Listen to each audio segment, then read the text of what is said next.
Good noon, colleagues. So I'll be talking about the application of adipose tissue in orthopedic indication, especially painful conditions like shoulder and knee. Rowan Paul, my colleague, he spoke at length about fat application also.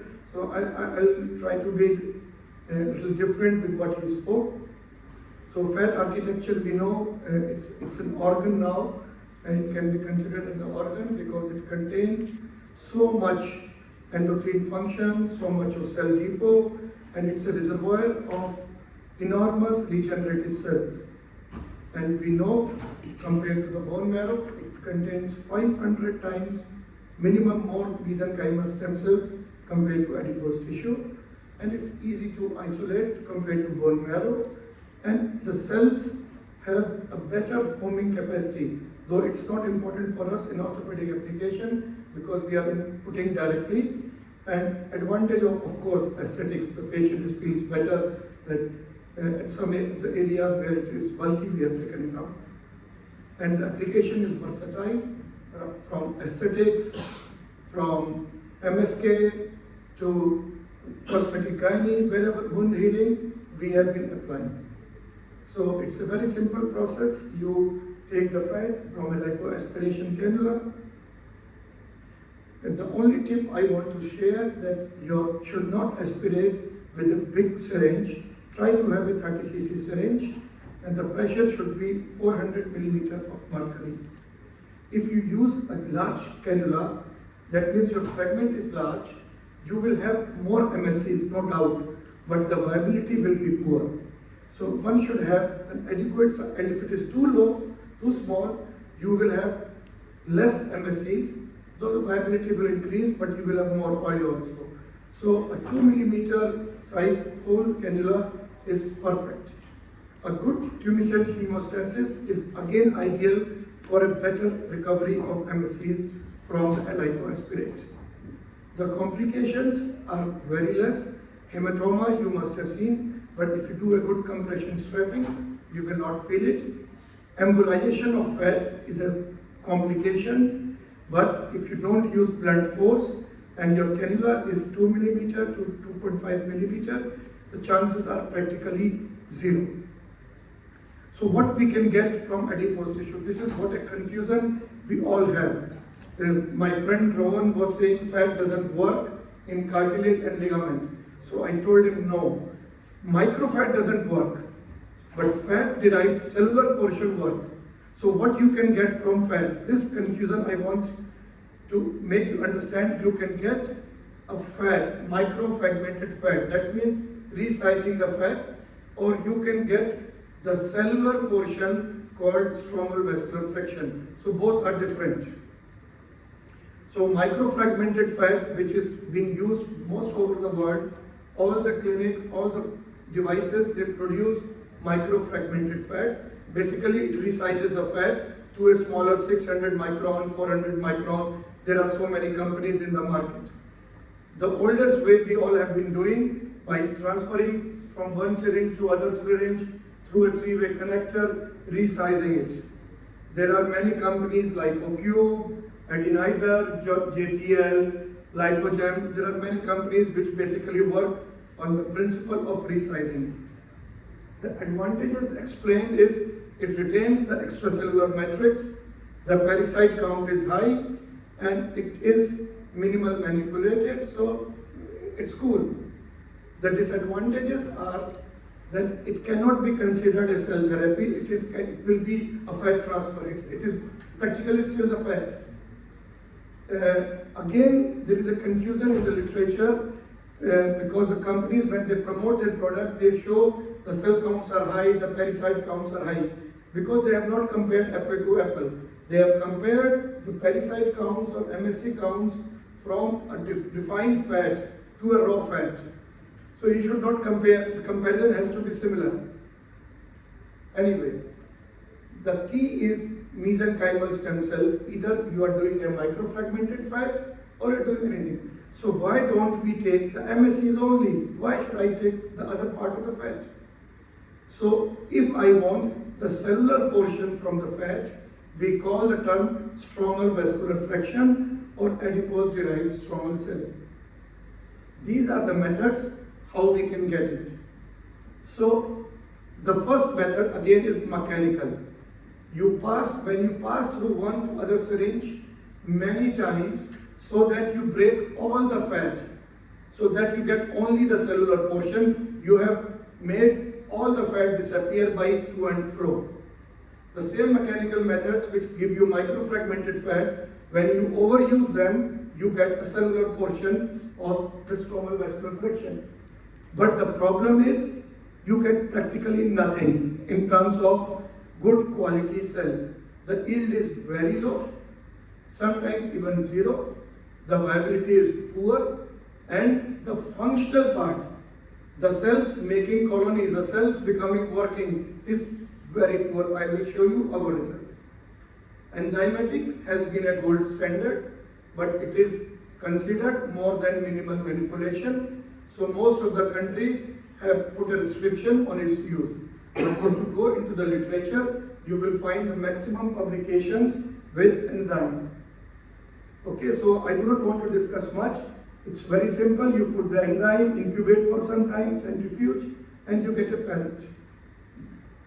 There are other disadvantages of enzyme, that sometimes it carries a risk of infection. It also damages little bits of the cell's quality, but again, it has been used successfully all over in last 20 years, but we don't use it. Another thing which we have not been using is a physiological emulsifier. Instead of enzyme, we can use lecithin, which is physiological, and we can again get the same product. You can see from lecithin, but it's a time-consuming process. So what is the best? Best is sonication, using the principle of ultrasound to break the bond between fat and the stem cells. The first reported work on this was done in US, where they used a machine like this and they put the fat in a tube and the sonicator probe inside the fat and they broke it. So this is, it's written indirect, it's a direct sonication. The disadvantage is you get a lot of heavy metal debris along with it. So this is not good. So what we have done a methodology of indirect sonication. You can see a machine with a probe giving ultrasound energy to the fat lipoaspirate, and then after 10 minutes you get a pellet. It's a very, very convenient machine. There are different models, other companies have also come up. This is our machine in which you just put the tubes and in 10 minutes you can get a very good count. What are the advantages? It maintains the phenotype. The cell count is highest. In enzymatic, you get 1 million per cc of the adipose tissue. In mechanical, few thousands. In sonication, even 2 to 4 million per cc. So MSC counts are very high with sonication. There are other advantages. It is efficient. When you get high counts, you don't need a big tissue. You can work in 30 cc's of fat. So it shortens your time. The number of dead cells are also less.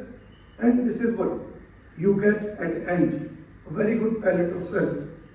We did a very beautiful study in our lab. We have a very good lab, where we compared all the three methods: enzyme, sonication, and mechanical. And you can see the sonication and enzyme gave us good functional cells. The mechanical was practically zero in terms of the cells were viable, few thousands, but they did not multiply. So that is why mechanical method of producing the cellular portion, it doesn't work. And this is in general. You should get 2 million stem cells from 1 cc of fat. So if you harvest 100 cc's, you get very good count. And if you use sonication, you can get up to 4 million per cc's. So, and the cell population, I don't want to waste much. Another key concept is the stem cells in the fat are dormant. So we need to activate them. So either you must add PRP in the adipose-derived cellular portion or activate by light so that they are more functional. Okay, so this is all in general about the adipose tissue. I have been working all my life with cellular portion of the SBF. But in last few years, a lot of companies have come up with the products for micro-fragmented fat, and I was told to validate one of the products, so I would like to share that. There is a company called JTL, Rahul Kaur also mentioned it in his slides. So this company has a special design of making a micro-fragmented fat without losing the key sources of MSCs, without disturbing the quality of parasites and the cells. Because when you do other methods of mechanical, the rotating blades, you damage, still you damage. This is a very gentle way of fragmentation, slight spinning, and you are able to get it. And you can process 120 ml of fat, and it also, the process inbuilt, everything is automatic. It washes fat so nicely that you don't get any neutrophils or RBC. No oil, and highest cell counts you get amongst the devices available as of today. And it is very simple to use. This is the device. You just need a cannula, you need aspiration syringe, and that's all. You have a lipoaspirate, you put it in the tube. This is the device.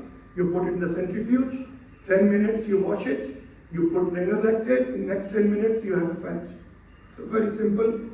And we compared with existing systems, with Arthrex, with Lipogems, with NanoFat from Tulip, with filtration devices like Adenizer. So we found the counts to be superior. And what we did also, these are what the counts. So I did 2 studies with this. One was in shoulder. The shoulder patients with pain, having either supraspinatus, infraspinatus, or a combination tear, not complete tear, minimal to moderate tear, or osteoarthritis, and we injected approximately 10 ml of microfat containing 14.6 million total nucleated cells, so approximately 1.46 million MSCs, because 10% are MSCs. And I was astonished. I was never a believer of micro-fragmented fat. So in 20 patients, we could see 18 patients improved. The baseline pain scores improved from 6 to 1.56 by 12 months. The quick dash also improved from a baseline of 60.2 to 18.8. So very, very encouraging results with this. We also did a study on osteoarthritis knee, in which the indications are simple. Whether if the patient is young, don't want to do a total knee, or a patient with stage 4, which cannot go for a total knee replacement, comorbidities, and we got very good results. We injected only 8 ml of micro-fragmented fat. Only 2 patients deteriorated, 14 patients showed improvement, 4 patients had mediocre improvement. The only great thing we did in this, because MRIs will not show you the outcome in 6 months, we did ELISA of inflammatory cytokines as well as anti-inflammatory cytokines, and we found the cytokines progression responded to the treatment outcome. That means if the patient is improving, the cytokine profile or the joint health is also improving. So to conclude, fat-derived regenerative therapy is a very safe and effective option in regenerative medicine, whether you use a micro-fragmented fat or you use a cellular portion of the fat. Thank you very much. Thank you very much, Himanshu. You asked the question again. So I want to invite Ivan Dragan.